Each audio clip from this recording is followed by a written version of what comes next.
सारी दुनिया को मुखालिफ कुछ नहीं नुकसान है, सारी दुनिया को मुखालिफ कुछ नहीं नुकसान है, डर नहीं है गम नहीं है, जब खुदा रहमान है, डर नहीं है गम नहीं है, जब खुदा रहमान है। আল্লাহর বান্দা বলেন পুরো দুনিয়া যদি বিরুদ্ধে চলে যায় আমার কোনো ভয় নাই, আমার কোনো ডর নাই, কেন আমার আল্লাহ তো আমাদের সাথে আছেন, ঠিক কিনা? আরো জোরে বলেন, আল্লাহ সাথে আছেন না নাই? আল্লাহ তো সাথে আছেন। আল্লাহর সাথে থাকলে পুরো দুনিয়া যদি বিরুদ্ধে চলে যায় সামান্য পরিমাণ ডরও লাগে না, ভয়ও লাগে না, ঠিক কিনা? डरते नहीं दुनिया में मुसलमान किसी से, डरते नहीं दुनिया में मुसलमान किसी से, जब मिल गई है दौलत ईमान नबी से, जब मिल गई है दौलत ईमान नबी से। আল্লাহর বান্দা মন্ত্রী বলেন বাদশা আপনি রব করতে পারো না, আপনার কাছে রব হওয়ার মতো কোনো যোগ্যতা নাই, কোনো পারদর্শিতা নাই, কোনো ধরনের যোগ্যতা, কোনো ধরনের গুণ আপনার মধ্যে নাই। রব কেমন? আল্লাহ তাআলা দিনে স্বয়ং সম্পূর্ণ, দুনিয়ার কেন মুখাপেক্ষী নয়, আপনি নিজেই তো অন্যদের মুখাপেক্ষী। এমনিতেই বাদশা চিন্তায় পড়ে গেলেন, আমার বিরোধিতা তো দুনিয়াতে শুরু হয়ে গেল, আমার মন্ত্রী পরিষদের একজন আমার বিরুদ্ধে চলে গেল, আমার বিদ্রোহী মানুষ তো তৈরি হয়ে গেল, এদেরকে যদি শক্ত হাতে দমন না করা হয় তবে তো আমার দুশমনদের সংখ্যা প্রতিদিন বাড়তেই থাকবে, বাড়তেই থাকবে। এই জন্য সঙ্গে সঙ্গে মন্ত্রীর বিরুদ্ধে গ্রেফতারি আদেশ জারি করা হলো, মন্ত্রীকে গ্রেফতার করে নেওয়া হলো। যখন গ্রেফতার করা হলো রিমান্ড দেওয়া শুরু হলো। আল্লাহর কসম করে বলা যায় ইমানদার যখন তার রিমান্ড দেওয়া হয় তখন ইমানদারের কোনো কিছুই হয় না, বরং ইমানদারের ডিমান্ড আল্লাহর কাছে আরো বেড়ে যায়, ঠিক কিনা?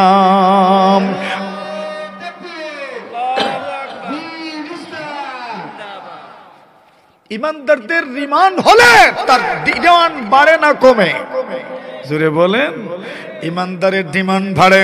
আল্লাহর ভান্না মন্ত্রী এইবার ওনাকে জিজ্ঞাসা করা হয়, হে মন্ত্রী তুমি যে আল্লাহকে রব মানলাম, তুমি যে আমি ছাড়া আরেকজনকে রব মানলাম, কেমনে বুঝলা আমি ছাড়া আরেকজন রব আছে? কে তোমাকে শিখাইলো আমি ছাড়া আরেকজন রব আছে? এমনিতে জিজ্ঞাসাবাদের একটা পর্যায়ে মন্ত্রী বলে দিলেন, ও বাদশাহ আমাকে একজন রব আছেন শিখিয়েছেন অমুক পাদ্রী। আল্লাহু আকবার। পাদ্রী কিন্তু বলেছিলেন তুমি ইমানের পরীক্ষার সম্মুখীন হয়ে যাবে, পরীক্ষার সম্মুখীন যদি হয়ে যাও আমার নাম তো তুমি বলিও না, কিন্তু যুবক তো নাম বলে দিলেন। এইবার যুবকের নাম বলার কারণে পাদ্রীর বিরুদ্ধে গ্রেফতারি পরোয়ানা জারি করা হলো। পাদ্রীকেও যখন বন্দী করে নিয়ে আসা হলো, পাদ্রীকেও রিমান্ড দেওয়া শুরু হলো। ওই যুবকের নাম বলেছে, যুবককে পাকড়াও করা হলো, যুবককে রিমান্ড দেওয়া হলো। যুবককে রিমান্ড দেওয়ার পরে ইমান কেমনে শিখলাম, তুমি আল্লাহ একজন আছেন কেমনে জানলাম, আমি ছাড়া একজন রব আছেন কেমনে জানলাম, উনি প্রশ্ন করেছেন। উনি বলেছেন আপনি সারা রব আছেন জানতে পেরেছি পাদ্রীর মাধ্যমে। পাদ্রীকেও গ্রেফতার করা হয়েছে। একাধারে তিনজন ইমানদার গ্রেফতার। কতজন? তিনজন ইমানদার গ্রেফতার। এখন শুরু হবে এদের বিচার কার্যক্রম। বিচারের প্রথমেই মন্ত্রীর বিচার। কার বিচার? নিজেরটার বিচার আগে করি। বাদশা বললেন মন্ত্রী এখনো সময় আছে, তুমি যদি ফিরে আসো, ইমান থেকে ফিরে আসো, আমাকে তুমি রব বলে বিশ্বাস করে নাও, তুমি প্রত্যাখ্যান করো ইমান, আমি তোমাকে কোনো কষ্ট দিব না, তোমাকে ছেড়ে দিব। আল্লাহর বান্দা মন্ত্রী বলে ওগো বাদশা জাগা বনাম ইমান যখন কবুল করে নিয়েছি, আর জীবনেও ছাড়তে পারি না, ঈমান গারক হতে পারি না। ঈমান যখন দিলে ঢুকে যায়, ঈমানের স্বাদ যখন দিলে লেগে যায়, সারা দুনিয়া ছেড়ে দেওয়া যায়, ঈমান কিন্তু ছেড়ে দেওয়া যায় না। এই জন্য আপনি আমাকে ফাঁসের কাস্টে ঝুলাইতে পারো, যত বড় পরীক্ষা আমাকে আপনি ফেলতে পারো, পরীক্ষা করতে পারো, আল্লাহর কসম করে বলি আমি সব ধরনের পরীক্ষা দিতে রাজি আছি, কিন্তু একটা মুহূর্তের জন্য আমি ঈমান হারা হতে চাই না। সুবহানাল্লাহ। শেষ পর্যন্ত মন্ত্রীকে ফাঁসি দেওয়া হলো, একজন শহীদ হয়ে গেলেন। এখন ফালাকা ফাদ্রি সাহেবের। কার পালা? বলে বুড়াদেরকে আগে শেষ করে দিই, যুবকরে পরে শেষ করব, কারণ যুবকরা তো এরা নিজেও অন্যের অনুসরণ করে, আর এদের মধ্যে ক্যারিসমেটিক নেতৃত্ব গুণ আছে, এরা অন্যদেরকে তাদের ফলোয়ার অনুসারী বানাইতেও পারে। জোরে বলেন ঠিক না? বাচ্চা চিন্তা করলেন ওই যুবককে দৃষ্টান্তমূলক শাস্তি দিতে হবে, এজন্য তাকে পরেই শাস্তি দেই। পাদ্রীকে বললেন, কি মিয়া, তুমি যদি ঈমান হারা হয়ে যাও, যদি আমাকে রব বলে বিশ্বাস করো, আমি তোমাকে ছেড়ে দিব, তোমার অবস্থার উপর তোমাকে ছেড়ে দিব। আল্লাহর বান্দা বলে, আপনার সম্পর্কে তো মন্ত্রী আমার নাতি ছাত্র হয়। কি যা ছাত্র? নাতি ছাত্র। যুবক আমার ছাত্র, যুবক তারে ঈমান শিখাইছে, তো সম্পর্কে তো সে আমার নাতি ছাত্র। নাতি ছাত্র হয়েও যদি ঈমান হারা হয় না, হাসতে হাসতে যদি ঈমানের পরীক্ষায় সে উত্তীর্ণ হতে পারে, ফাঁস করতে পারে, সে যদি শাহাদাত এর অন্য সোদা পান করতে পারে, আমি তার দাদা উস্তাদ হয়ে কিভাবে ঈমান হারা হব? আমিও হাসতে হাসতে তোমার ফাঁসির কাষ্টে ঝুলে যেতে চাই। কিয়ামতের কঠিন ময়দানে আল্লাহ যখন জিজ্ঞাসা করবেন, কি নিয়ে এসেছো? বলবো, এই যে দেখেন না রক্ত আছে, এই রক্ত তো আপনার রাস্তায় ঝরেছিল। আল্লাহর বান্দা পাদ্রীও হাসতে হাসতে শহীদ হয়ে গেলেন। সুবহানাল্লাহ। জোরে বলেন, আর জোরে। এখন কার ফালা? যুবকের ফালা। আল্লাহর বান্দা যুবককে হত্যা করার জন্য বাদশা বলেন, সৈন্যদলকে বলেন, যাও তাকে তোমরা শুকুরে নিয়ে যাও, পাহাড়ের চূড়ায় নিয়ে যাও, পাহাড়ের চূড়ায় নিয়ে গিয়ে সেখান থেকে তোমরা ধাক্কা দিয়ে নিচে ফেলে দিও, গড়িয়ে গড়িয়ে নিচে পড়বে, মারা যাবে, লাওয়ারিশ হয়ে যাবে। পৃথিবীর মানুষের কাছে দৃষ্টান্ত হবে, কেউ যদি বাচ্চার বিরোধিতা করে, বাচ্চারা যদি বিদ্রোহী হয়ে যায়, এই পরিমাণ শাস্তি প্রদান করা হবে।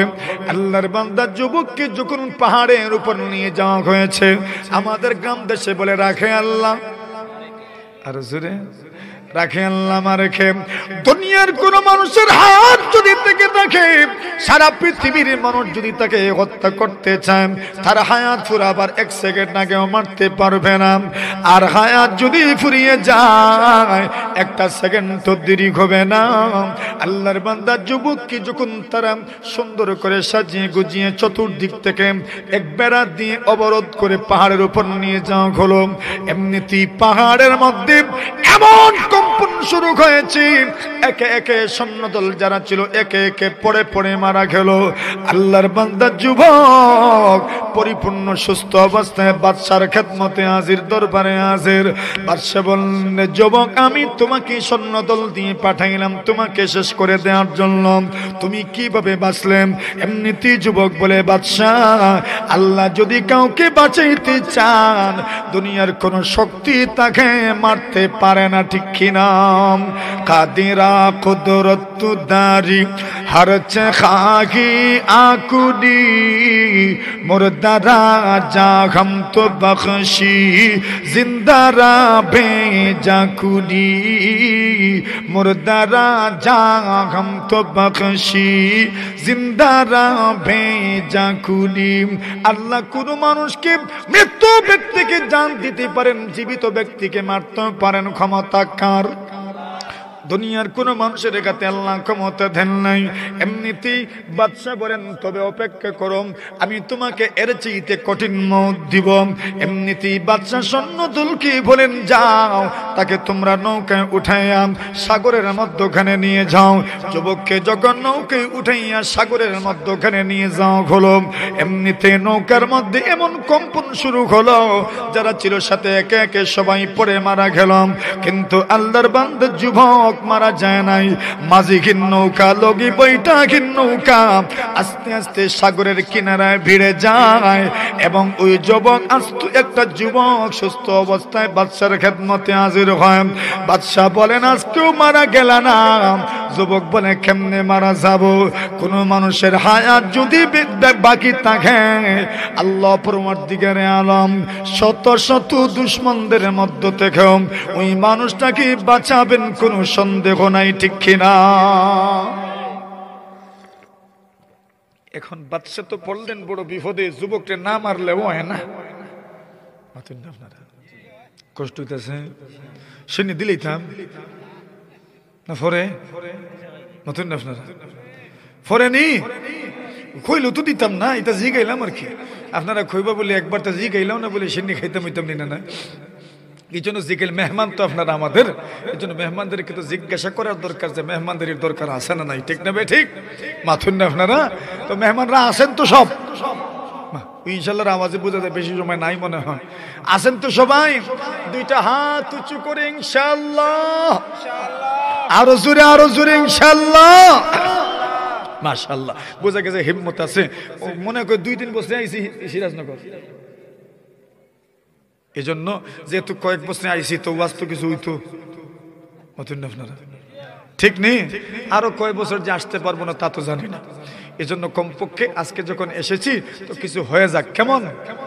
আচ্ছা, এখন এই যুবকরা আল্লাহ কেমনে বাঁচাইলেন তা তো দেখেছেন। এখন বাদশা বললেন আমি তো তোমাকে হত্যা করেই ফেলবো। এখন যুবক বলে যদি আমাকে হত্যা করতেই চাও তবে আমি তোমাকে ফর্মুলা শিখাইয়া দিচ্ছি। এই ফর্মুলা, এই সিস্টেম, এই পথ তুমি অবলম্বন করো, এই পন্থা তুমি অবলম্বন করো, তবেই তুমি আমাকে হত্যা করতে পারবে, আর না হয়ে পারবে না। বাদশা বলেন দ্রুত বলো তোমার পন্থা কি? এখন যুবক বলে আমার তীরধানি থেকে আপনি তীর বের করবেন, আমার ধনুক দিয়ে আপনি আমার দিকে তীর মারবেন, তবে তার আগে আপনাকে একটা কাজ করতে হবে। সেই কাজটা হলো আপনি বিশাল একটা জনসভার আয়োজন করবেন। এখানে আপনার লাভ কি? আপনার লাভ হলো বিশাল জনসভার উপস্থিত সব লোকজন একজন মানুষকে কি পরিমাণ শাস্তি দেওয়া হয়। বাদশার বিরোধিতা করলে সেটা দেখবে দৃষ্টান্তমূলক একটা শাস্তি হবে, তখন লোকজন আর আপনার বিরুদ্ধে যাওয়ার সাহস করবে না। এটা একটা ফায়দা হবে, সবাই আবার শাস্তি দেখে শিক্ষা গ্রহণ করবে। বাদশার কথাটা পাল্লায় পড়লো, ঠিকই তো বলছে, দৃষ্টান্তমূলক শাস্তি দেওয়ার দরকার। এখন পুরা দেশে মাইকিং করা হয়েছে, অমুক দিন বাদশার বিদ্রোহী একজনকে শাস্তি প্রদান করা হবে, ফাঁসির কাস্টে ঝুলানো হবে, তোমরা সকলে আসো। তো সকলেই এসেছেন। বাদশা কাকে শাস্তি দিবেন এতদিন পর্যন্ত জানাশোনা ছিল। একজন যুবককে গ্রেফতার করা হয়েছে, ওই যুবককে 2 বার চেষ্টা করা হয়েছে হত্যা করার জন্য, কিন্তু যুবককে মারা সম্ভব হয় নাই, যুবককে কোনোভাবেই হত্যা করা সম্ভব হয় নাই। এলাকার মানুষের জানা হয়ে গেছে। যুবক বলেছে আমাকে যদি হত্যা করতে চাও আমার তীর দিয়ে, আমার ধনুক দিয়ে আপনি আমার দিকে তীর নিক্ষেপ করবেন। যেই ব্যক্তি তীর নিক্ষেপ করবে ওই ব্যক্তি পড়বে, বলবে বিসমি রব্বিল গোলাম, বিসমি রব্বি হাদাল গোলাম। ওই যুবকের রবের নামে তীর মারলাম। সুবহানাল্লাহ, জোরে বলেন। কার নামে? যুবকের রবের নাম। যুবকের রবের নাম কি? আরো জোরে। মৃত্যুর সময় আমার দিকে তীর নিক্ষেপ করবেন, ওই যুবকের রবের নামে তীর নিক্ষেপ করেন।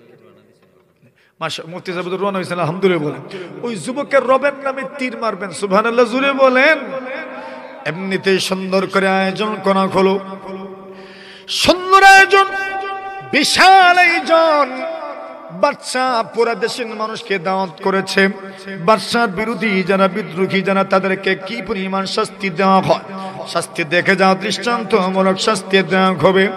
আল্লাহর বান্দা যুবক যখন তাকে ফাঁসির কাস্টে নিয়ে যাওয়া হলো, ওই সময় জল্লাদের মাধ্যমে যুবকের রবের নামে বিসমি রব্বি হাদাল গোলাম বলে যখন তীর নিক্ষেপ করা হয়েছে, যুবকের কানপট্টির মধ্যে তীর লাগলো, যুবকের ওই মাথার থেকে রক্ত বের হলো, যুবক শহীদ হয়ে গেলেন। যে মাত্র যুবক শহীদ হয়েছে উপস্থিত লোকজনের মধ্যে হইচই শুরু হয়ে গেল। যেই যুবককে বাচ্চা পুরা রাষ্ট্র ক্ষমতা, রাষ্ট্রযন্ত্র বের করে দীর্ঘদিন থেকে হত্যা করতে পারলো না, পাহাড়ের চূড়ায় নিয়ে যাওয়া হলো যুবককে হত্যা করার জন্য, কিন্তু বাচ্চা হত্যা করতে পারলেন না। সমুদ্রের মধ্যখানে নিয়ে যাওয়া হলো, এরপরেও বাচ্চা যুবককে হত্যা করতে পারলেন না, কিন্তু যুবকের রবের নামে নিক্ষেপ করতে যুবকটা মারা গেল। তবে তো বোঝা গেল যুবকের রবই বনে হয় আসল রব। জুড়ে বলেন সুবহানাল্লাহ। ওরে বন্ধু আমার, এই দুনিয়াতে কিছু মানুষ মরেও অমর হয়ে যায়, কিছু মানুষ মরে যায় ঠিক, কিন্তু তার চিন্তা চেতনা জীবিত মানুষের মাথায় ঢুকায়া যায়। ওই যুবক মারা গেছে ঠিক, কিন্তু তার চিন্তা চেতনা আমার আল্লাহ আসল রব, ওই চিন্তা চেতনাটা উপস্থিত লোকদের মাথার মধ্যে ঢুকায়া গেছে। এমনিতেই উপস্থিত লোকজন বলে উঠে, আমান্না বিরাব্বি হাযাল গোলাম। আর পৃথিবীর মানুষ শোনো, এ বাচ্চা শোনো, এতদিন পর্যন্ত তুমি যুবককে হত্যা করতে পারো নাই, আজকে যখন তুমি যুবকের রবের নামে তীর নিক্ষেপ করেছ, এমনিতেই যুবক মারা গেল, বুঝা গেল যুবকের রবই আসল রব। এই জন্য এই মুহূর্তে সকলে পড়ে নিলাম, আমান্না বিরাব্বি হাযাল গোলাম। ওই যুবক যে রূপের উপর ঈমান এনেছিল, আমরা সবাই মিলে ওই যুবকের রবের উপর ঈমান নিয়ে আসলাম। আর জোরে, যুবকের রবির উপর যখন ঈমান নিয়ে এসেছে, বাদশা ভাবলেন, দেখেছো পুরা দেশ এখন আমার বিরুদ্ধে চলে গেল। এখন দেশের মানুষকে বলল, দেখো আমার উপর তোমরা আবার বিশ্বাস ফিরিয়ে আনো, আর না হয় আমি তোমাদেরকে কঠিন শাস্তি দেব। কঠিন শাস্তি কি? কিন্তু কে শুনে কার কথা?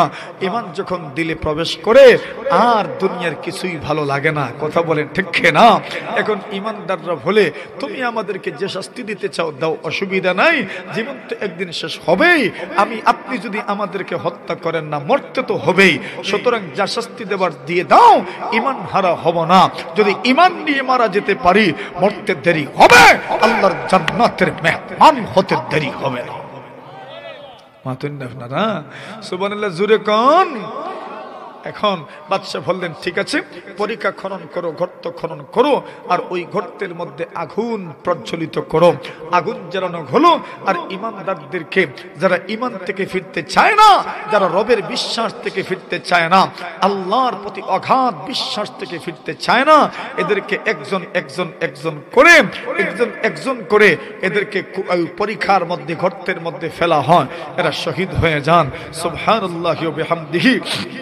সর্বশেষ একজন মহিলা, যে মহিলার কোলে একজন শিশু ছিলেন, ওই মহিলাকে যখন অগ্নিকুণ্ডে নিক্ষেপ করতে যাবেন, ওই সময় মা একটু ইতস্ততা বোধ করছিলেন, আরে আমি যদি মারা যাই আমার সন্তানটার কি হবে? আল্লাহ ওই সন্তানের জবান থেকে বের করে দিয়েছেন, উম্মি, মা চিন্তা করো না, টেনশন করিও না, তুমি আগুনে ঝাঁপ দাও, তুমি হকের উপরে আছো, পরে দেখো এটা আগুন নয়, এর নিচেই জান্নাত আছে। সুবহানাল্লাহ, জোরে বলেন।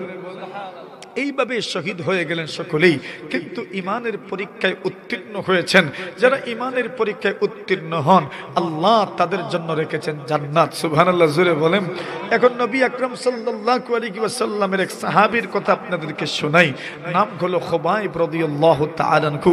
নবী আকরাম সাল্লাল্লাহু আলাইহি ওয়াসাল্লামের জলিলুল কদর সাহাবী, ওনাদেরকে বন্দী করা হয়েছে। হযরত খুবাইব রাদিয়াল্লাহু তাআলাকে যারা কিনে নিয়েছে, এদের সাথে খুবাইবের পূর্ব শত্রুতা ছিল। খুবাইব রাদিয়াল্লাহু তাআলার উপর তাদের অনেক দিনের শত্রুতা ছিল, তাদের প্রতিশোধ নেওয়ার ইচ্ছা ছিল, এরা প্রতিশোধ পরায়ণ ছিল, প্রতিশোধের আগুন তাদের অন্তরে দাউ দাউ করে জ্বলছিল, খুবাইবকে তারা হত্যা করে ফেলবে। খুবাইব রাদিয়াল্লাহু তাআলা যখন বন্দিশালায় ছিলেন, তখন বন্দিশালায় থাকাকালীন উনি কেমন আচরণ করেছেন এর সামান্য একটা নমুনা আগে আপনাদের সামনে পেশ করি, এরপরে আপনারা বুঝবেন ওনাকে যখন শহীদ করা হয়েছে কি পরিমাণ নির্মমতার সাথে, হিংস্রতার সাথে ওনাকে শহীদ করা হয়েছে, কিন্তু ঈমান থেকে একটা কদম উনি পিছপা হন নাই। খুবাইব রাদিয়াল্লাহু তাআলা আনহু যেই ঘরে বন্দী ছিলেন, সেই ঘরের একজন মহিলা বর্ণনা করছেন, বুখারী শরীফের রিওয়ায়াত, রাসূল আকরাম সাল্লাল্লাহু আলাইহি ওয়াসাল্লামের সাহাবী খুবাইব সম্পর্কে বলছেন, খুবাইব যে সময় আমাদের ঘরে বন্দী ছিলেন, ওই সময় একদিন উনি আমাদের কাছ থেকে একটা ছুরি ছেয়ে নিলেন, অর্থাৎ ওনার দাড়ি মুছ এগুলো একটু সুন্দর সুন্দর করার জন্য যখন উনি আমাদের কাছ থেকে ছুরি চেয়ে নিলেন, উনাকে ছুরি দেওয়া হলো। আর একটু পরেই উনি বলেন, আমি তাকায় দেখি আমার সন্তানটা হাঁটি হাঁটি পা পা করে খোবাইবের কাছে পৌঁছে গেছে। খোবাইব ওই ছোট্ট সন্তানটাকে, শিশুটাকে ওনার কোলে উঠায় রাখছেন, রানের উপর বসায় রাখছেন। এখন বলেন তো দেখতে কি দুশ্মনের কাছে আমার সন্তান, মতেন না আপনারা? এখন দুশ্মনের কাছে সন্তান, যদি দুশ্মন বলে তোমরা তো আমাকে কষ্ট দিচ্ছ, তোমাদের সন্তানকে আমি শেষ করে দেই, চাইলে পারেন কি পারেন? আল্লাহর নবী সাল্লাল্লাহু আলাইহি ওয়াসাল্লামের সাহাবী খুবাইব ওই মহিলার দিকে তাকায় বলেন, তুমি কি আশ্চর্য হচ্ছ, তুমি কি ভয় করছো? আমি তোমার সন্তানকে হত্যা করে ফেলবো? না না, আমি তোমার সন্তানকে হত্যা করব না। সুবহানাল্লাহ বলেন। ইসলামের মানবতা দেখেন। খুবাইব রাদিয়াল্লাহু তাআলা আনহু বলেন, কেমনে আমি হত্যা করতে পারি? অথচ রাসূলুল্লাহ সাল্লাল্লাহু আলাইহি ওয়াসাল্লাম নিষেধ করে দিয়েছেন, যুদ্ধের ময়দানেও আল্লাহ রাসূল নিষেধ করে দিয়েছেন। নাকা রাসূলুল্লাহ সাল্লাল্লাহু আলাইহি ওয়াসাল্লাম আন কাতলিন নিসাই ওয়াস সিবিয়ান, আল্লাহর নবী বিশ্ব নবী মুহাম্মদুর রাসূলুল্লাহ সাল্লাল্লাহু আলাইহি ওয়াসাল্লাম নিষেধ করে দিয়েছেন, যুদ্ধের ময়দানে নারীদেরকে হত্যা করতে পারবে না, শিশুদেরকে হত্যা করতে পারবে না। ইসলামের মানবতা, ইসলামের মানবাধিকার, ইসলাম ধর্মকে মানবাধিকারের শিখানোর কোনো দরকার নাই, প্রয়োজন নাই। বর্তমান দুনিয়াতে যারা মানবাধিকারের স্লোগান দেয়, মানবতার ধর্ম বলে স্লোগান দেয়, এদের মাধ্যমে ফিলিস্তিনের মধ্যে হাজার হাজার শিশুরা নিগৃহীত হচ্ছে, মারা যাচ্ছে। কথা বলেন ঠিক কিনা? আমার ভাইয়েরা, বন্ধুরা, আল্লাহর নবীর সাহাবী খুবাইব বলেন, ওগো মা, তুমি টেনশন করিও না, আমি তোমার সন্তানকে হত্যা করব না। আল্লাহর নবীর সাহাবী খুবাইব সন্তানটাকে সুন্দর করে আদর করলেন, যত্ন করলেন এবং মায়ের কাছে আবার ফেরত পাঠিয়ে দিলেন। আল্লাহর বান্দি বলেন, খুবাইব যতদিন পর্যন্ত আমাদের ঘরে বন্দী ছিলেন ততদিন পর্যন্ত আমি মাঝে মধ্যে দেখেছি খুবাইবের কাছে যখন যেতাম আমার কাছে মনে হতো উনি আঙ্গুর খাচ্ছেন, অথচ পুরা আরব ভূখণ্ডে আঙ্গুর নাই, আঙ্গুরের সিজন ছিল না, আঙ্গুরের মৌসুম ছিল না, কিন্তু নবীর সাহাবী খুবাইব আঙ্গুর খাচ্ছিলেন। আমার ধারণা খুবাইব কি সেই আঙ্গুর মহান আল্লাহ পাক তার কুদরতিভাবে ব্যবস্থা করেছেন, ঠিক কিনা? ওই খুবাইব রাদিয়াল্লাহু তাআলা আনহু নবীজি সাল্লাল্লাহু আলাইহি ওয়াসাল্লামের বড় আশিক ছিলেন। আল্লাহর নবীজির বড় পাগল সাহাবী। আল্লাহর নবীজি সাল্লাল্লাহু আলাইহি ওয়াসাল্লামকে বড় ভালোবাসেন, নবীজিকে বড় মহব্বত করেন। নবীজির প্রত্যেকজন সাহাবী নবীজির জন্য পাগল, নবীজি সাল্লাল্লাহু আলাইহি ওয়াসাল্লামের জন্য দিল জান উজাড় করে দিতে রাজি, প্রাণ দিয়ে দিতে রাজি, শহীদ হয়ে যেতে রাজি। এরপরেও রাসূল সাল্লাল্লাহু আলাইহি ওয়াসাল্লামের গায়ে ফুলের টুকা লাগুক কেউ চান নাই, জোরে বলেন ঠিক কিনা? আল্লাহর নবীর সাহাবী খুবাইব বলেন, ওই মানুষগুলো যখন আমাকে ফাঁসির কাস্তে ঝুলানোর জন্য, যখন আমাকে হত্যা করার জন্য মঞ্চ প্রস্তুত করলাম, খুবাইব রাদিয়াল্লাহু তাআলা আনহু বলেন, আমাকে বিশাল মঞ্চে আমাকে ফাঁসি দিবে, বিশাল মঞ্চে আমাকে হত্যা করবে, আমার থেকে প্রতিশোধ নেবে। আমি মুহাম্মদের উম্মত, মুহাম্মদুর রাসূল সাল্লাল্লাহু আলাইহি ওয়াসাল্লামের সাহাবে, এই জন্য তাদের আক্রোশ, এই জন্য তাদের শত্রুতা, এই জন্য তাদের দুশমনী। আমাকে হত্যা করলে তাদের মনের একটু শান্তি আসবে, আমাকে হত্যা করলে তাদের মনের আগুন নিভবে, এই জন্য তারা আমাকে হত্যা করতে চায়। আল্লাহর নবীর সাহাবী খুবাইব বলেন, আমি যখন এরা যখন আমাকে নিয়ে যাচ্ছে আমি তাকায় দেখে দুই দিকে চতুর্দিকে লোকজন দাঁড়ানো, মেয়েরাও দাঁড়ানো, মহিলারাও দাঁড়িয়ে আছে, পুরুষেরাও দাঁড়িয়ে আছে, যাদের সন্তানগুলো দাঁড়িয়ে আছে। খুবাইব রাদিয়াল্লাহু তাআলা আনহু বলেন, আমি এদের চেহারার দিকে যখন তাকাইলাম তখন মনে হলাম এমন হিংস্রতার সাথে আমার দিকে তাকায়, প্রত্যেকেই যেন খুব জাড়ে, রাগ জাড়ে আমার উপর, প্রত্যেকেই পুরো হিংস্রতার সাথে আমার দিকে তাকায়। খুবাইব রাদিয়াল্লাহু তাআলা আনহু বলেন, আমি এদের দিকে যখন তাকিয়েছি তখন মনে হয়েছে এরা মনে হয় জীবিত আমাকে গিলে খেয়ে ফেলবে। আল্লাহর নবীর সাহাবী খুবাইব বলেন, আমি আল্লাহর কাছে দোয়া করতে থাকলাম, আল্লাহ আপনি আমাকে হিম্মত দিও, আমি যেন ঈমানগার না হয়ে যাই। এরা আমাকে সর্বোচ্চভাবে চেষ্টা করবে ঈমানগার করে দেওয়ার জন্য। আমাকে ভয় দেখাবে, আমাকে ভয় দেখানো। আরে খোবাব, তুমি যদি কাফির হয়ে যাও তবে তোমাকে হত্যা করা হবে না। মুহাম্মদের সঙ্গে যদি কুফরি করো তবে তোমাকে হত্যা করা হবে না। খোবাইব বলেন, সারা দুনিয়া ছেড়ে দিতে রাজি, ঈমান ছাড়তে রাজি নয়।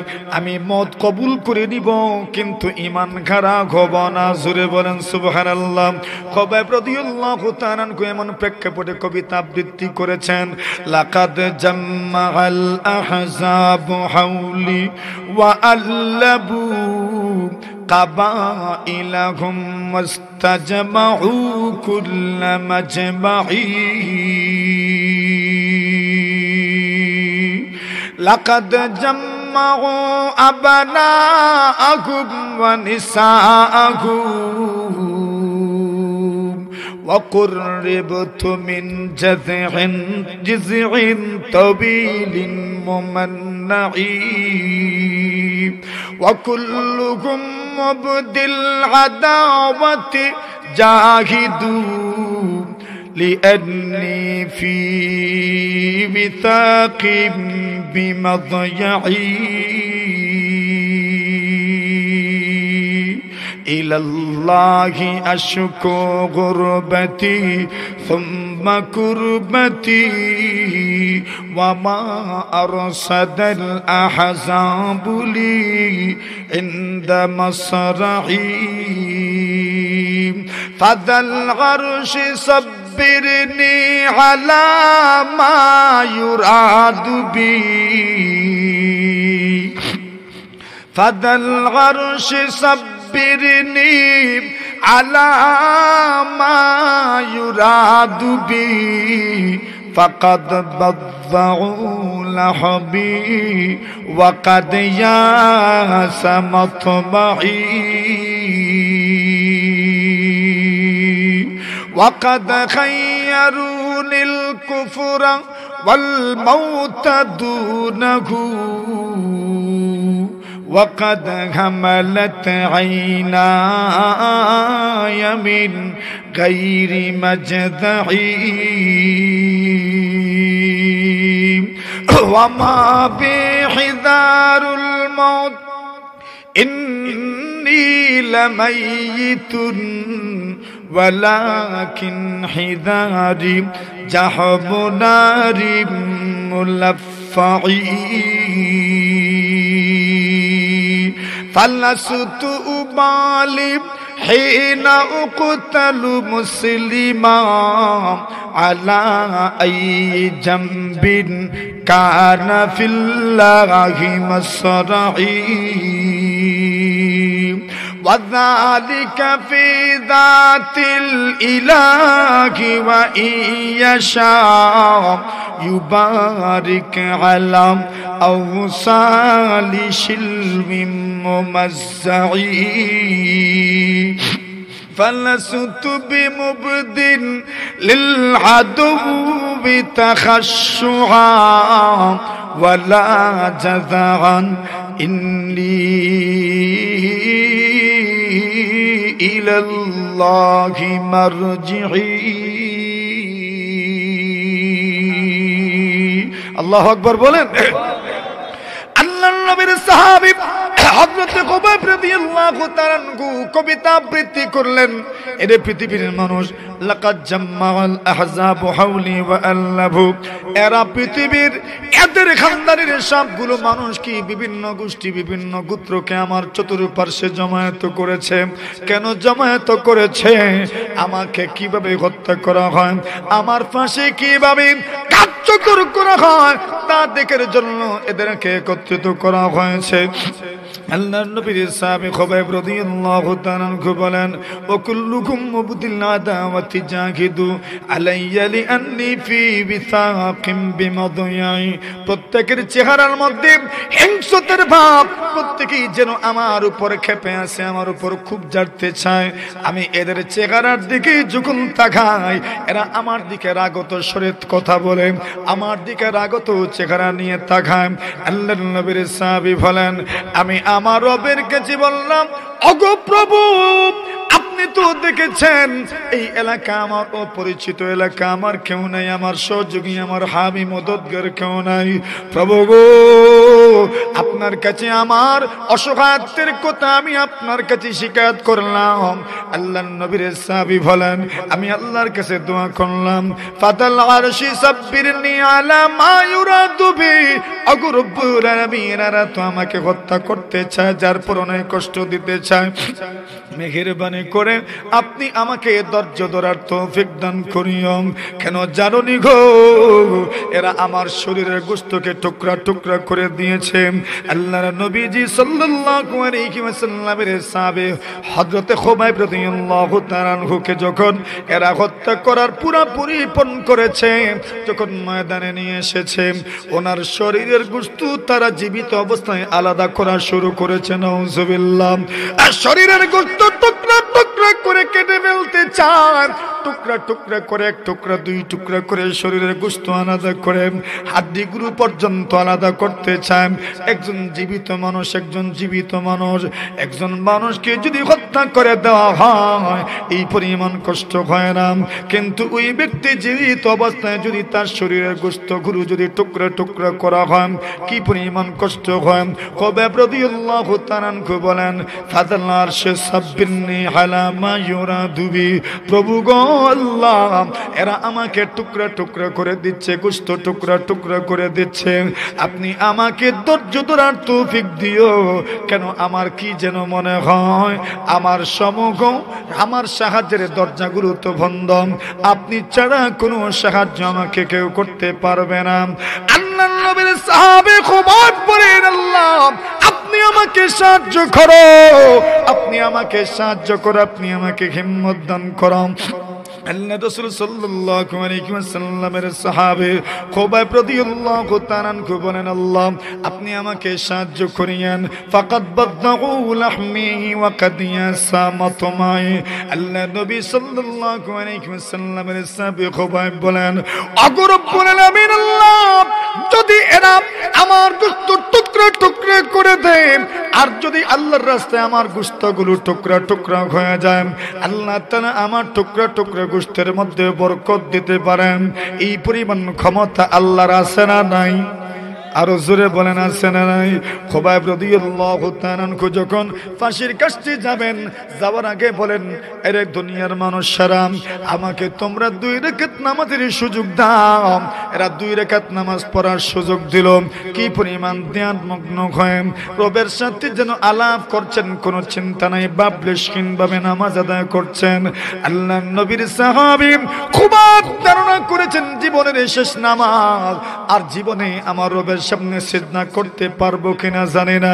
2 রাকাত নামাজ পরিপূর্ণভাবে আদায় করেছেন, সুন্দরভাবে আদায় করেছেন। আর আল্লাহকে বলেন, ফালাসতু উবালিম হিনা উকতাল মুসলিমান আলা আই জামবিন কানা ফিল্লাহি মাসরাইম। আগো রব্বুল আলামিন, যদি আমার শরীরের গোশত টুকরা টুকরা করে দেওয়া হয়, তাহলে আল্লাহ পাক আমার শরীরের গোশতের মধ্যে তো বরকত দিতে পারেন। আল্লাহর নবীর সাহাবী খুবাইব রাদিয়াল্লাহু তাআলা আনহু বলেন, আমার গোশত যদি টুকরা টুকরা করে দেওয়া হয়, এরপরে আমি দুনিয়ার কোন মাখলুকের সামনে মাথা নত করব না। সুবহানাল্লাহ। খুবাইবকে তো অফার দেওয়া হয়েছিল, তোমার পরিবর্তে মুহাম্মদকে আমরা ফাঁসির কাস্টে ঝোলাই, তুমি কি মানবা?